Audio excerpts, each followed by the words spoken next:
Hari-hari ini kita terjerat muslihat citra pemimpin sederhana. Di depan kamera tampil apa adanya seperti rakyat pada umumnya. Tapi nyatanya pada godaan kuasa yang bukan lagi haknya, ia tidak mampu menolaknya. Kita juga dijejali klaim demi bangsa, demi negara, demi persatuan. Nyatanya seruan nasionalis manis itu hanya digunakan sebagai tameng untuk bagi-bagi kekuasaan. Muslihat pemimpin sederhana dan gaung semu nasionalisme itu menutupi inkompetensi kepemimpinan, menyeret kita pada ketidakjelasan arah, ketidakbijaksanaan dalam menentukan prioritas, dan beragam kebijakan yang dijalankan secara serampangan. Di tengah kondisi demikian, kita perlu mengambil jeda sembari meneroka sejarah kepemimpinan bangsa. Dalam perjalanan panjang bangsa, kita pernah punya Perdana Menteri sekaliber Muhammad Natsir, pemimpin yang sederhana dalam arti sebenarnya, bukan untuk membentuk citra, tapi sebagai perwujudan prinsip. Dengan integritasnya, Natsir menyeru untuk bersatu dalam mosi integral hingga seluruh faksi pun percaya. Kemampuan Natsir di dalam memimpin di kemudian hari tetap teruji, bahkan ketika kuasa tidak lagi menghendakinya. Sobat Mardikan, di kesempatan ini kita akan meneroka perjalanan kepemimpinan Natsir, sang arsitek negara kesatuan, sebagai cermin refleksi kepemimpinan Indonesia hari ini. Bersama saya, Bahtiar Firdaus. Selamat datang di Mardika.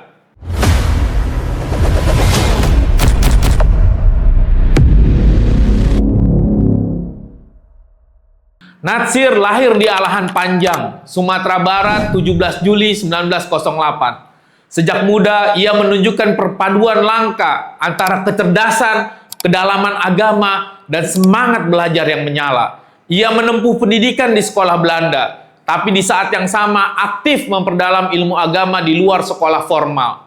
Pandangannya ditempa oleh perjumpaan antara dunia pesantren dan pemikiran modern, menjadikannya sosok yang mampu menjembatani nilai-nilai Islam dengan tantangan zaman. Di masa mudanya, Natsir aktif di Jong Islameddin Bond dan Persis, tampil sebagai tokoh muda yang lugas dan berani bersuara. Karakter kepemimpinannya kian terbentuk ketika ia memimpin Masyumi dan dipercaya menjadi Menteri Penerangan pada awal kemerdekaan. Dalam situasi politik yang genting dan penuh tarik-menarik, Natsir hadir membawa gagasan pemersatu lewat mosi integral. Usulannya berhasil mengakhiri sistem federal sebagai jebakan pecah belah Belanda dan mengembalikan Indonesia menjadi negara kesatuan. Atas keberhasilan itu, ia dipercaya menjadi Perdana Menteri pada tahun 1950.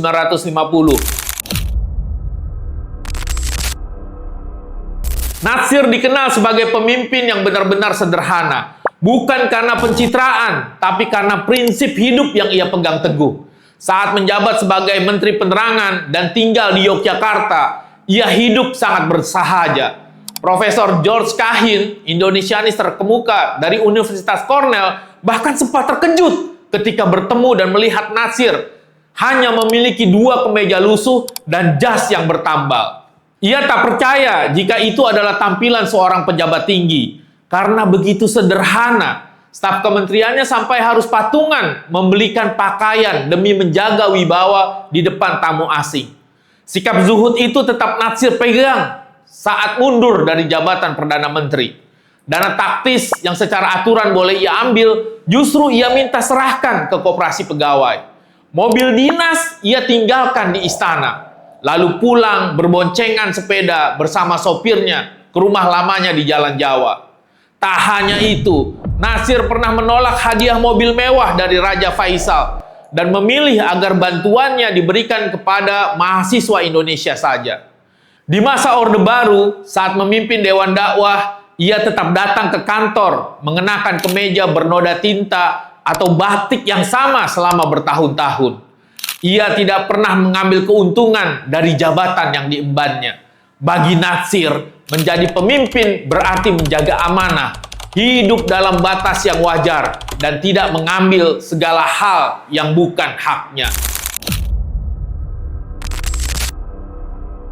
Muhammad Natsir bukan tipe pemimpin yang berbusa bicara nasionalisme atau persatuan.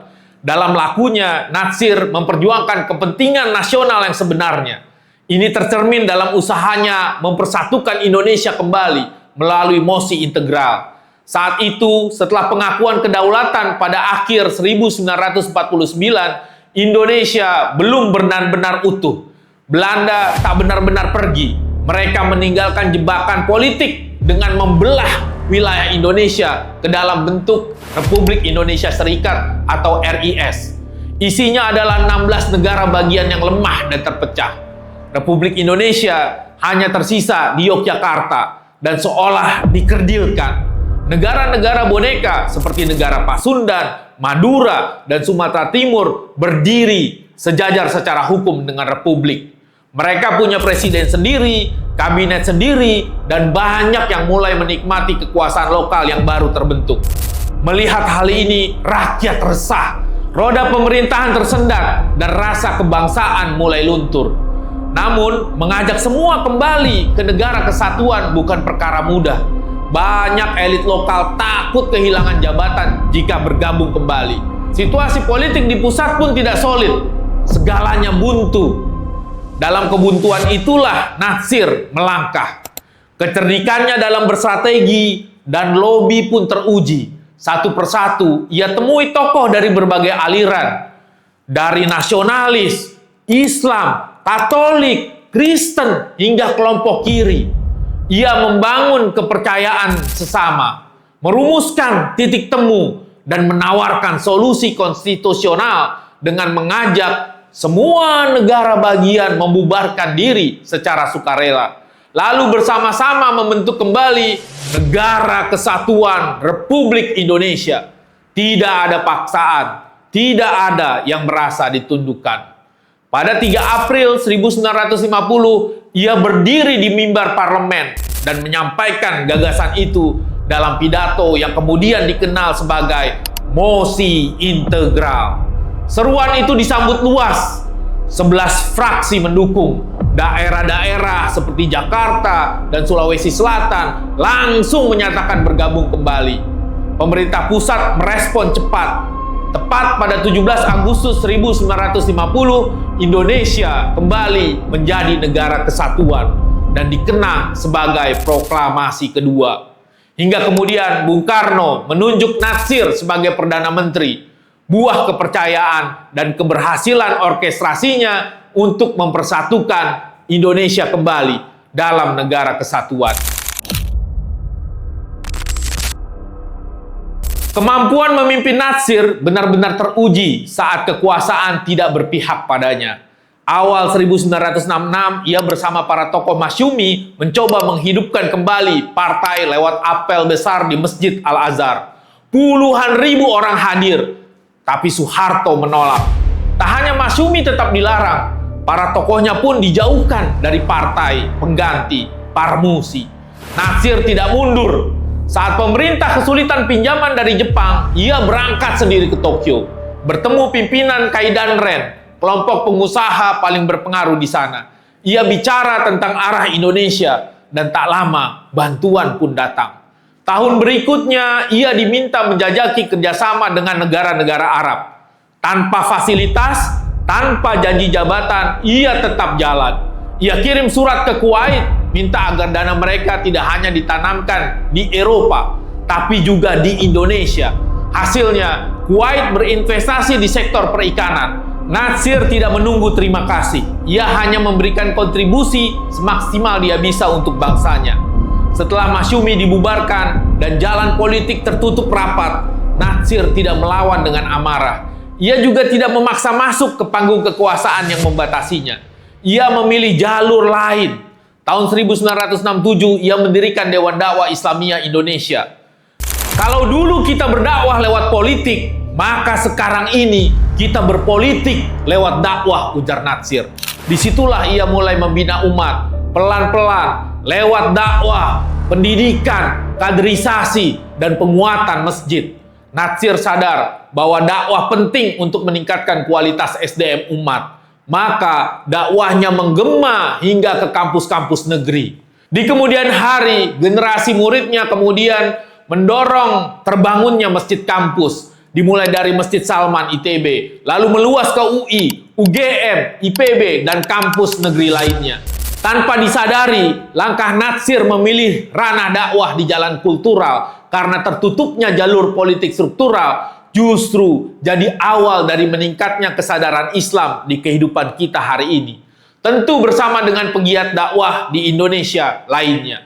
Kini kita melihat muslimah banyak mengenakan jilbab, tren hijrah meluas, bank syariah tumbuh pesat, dan kesadaran beribadah semakin meluas. Orde Baru mungkin membatasi langkahnya, tapi Natsir tak berhenti.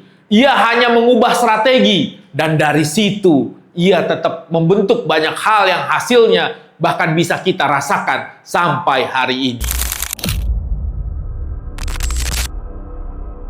Dari perjalanan kepemimpinan Muhammad Natsir, ada 3 pelajaran penting yang bisa kita renungkan. Pertama, soal kesederhanaan. Bagi Natsir, hidup sederhana bukan soal pencitraan, tapi soal prinsip. Ia menjaga diri dari hal yang bukan haknya. Bahkan saat dana taktis tersedia dan sah digunakan, ia memilih menyerahkannya untuk staf. Hadiah mobil mewah dari Raja Faisal pun ia tolak, dan lebih memilih bantuan itu diberikan kepada mahasiswa. Hidupnya terbatas, tapi tidak membuatnya tergoda.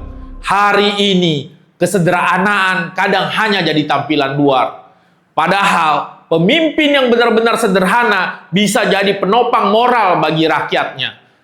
Kedua, ketulusan dalam memperjuangkan kepentingan negara. Natsir tidak menjadikan nasionalisme sebagai alat politik. Ia jujur dalam menyatukan Indonesia, dan karena itu semua pihak bisa percaya. Mosi integral diterima luas karena orang melihat ketulusan untuk memperjuangkan kepentingan bersama. Saat ini, kata persatuan sering digunakan, tapi tidak membuka ruang bagi perbedaan. Padahal kepercayaan publik lahir dari integritas, bukan dari retorika. Ketiga, kepemimpinan tetap bisa berdampak meski tanpa kekuasaan. Setelah Masyumi dibubarkan, Natsir terus bergerak. Ia menjalin diplomasi, membangun jaringan, membina generasi muda, dan mendirikan Dewan Dakwah. Ia membuktikan bahwa kepemimpinan bukan soal jabatan, tapi soal kemampuan menggerakkan orang menuju tujuan bersama. Sobat Mardika, kisah Natsir mengingatkan kita bahwa Indonesia pernah punya pemimpin yang sederhana, tulus, dan visioner. Kini di tengah tantangan zaman, kita merindukan pemimpin seperti itu. Pemimpin yang menjaga prinsip, mengabdi tanpa pamrih, dan membawa arah yang jelas untuk bangsa. Setiap masa punya pemimpinnya. Jadilah pemimpin di masamu dengan hati, integritas, dan visi untuk kebaikan bersama. Salam Mardika.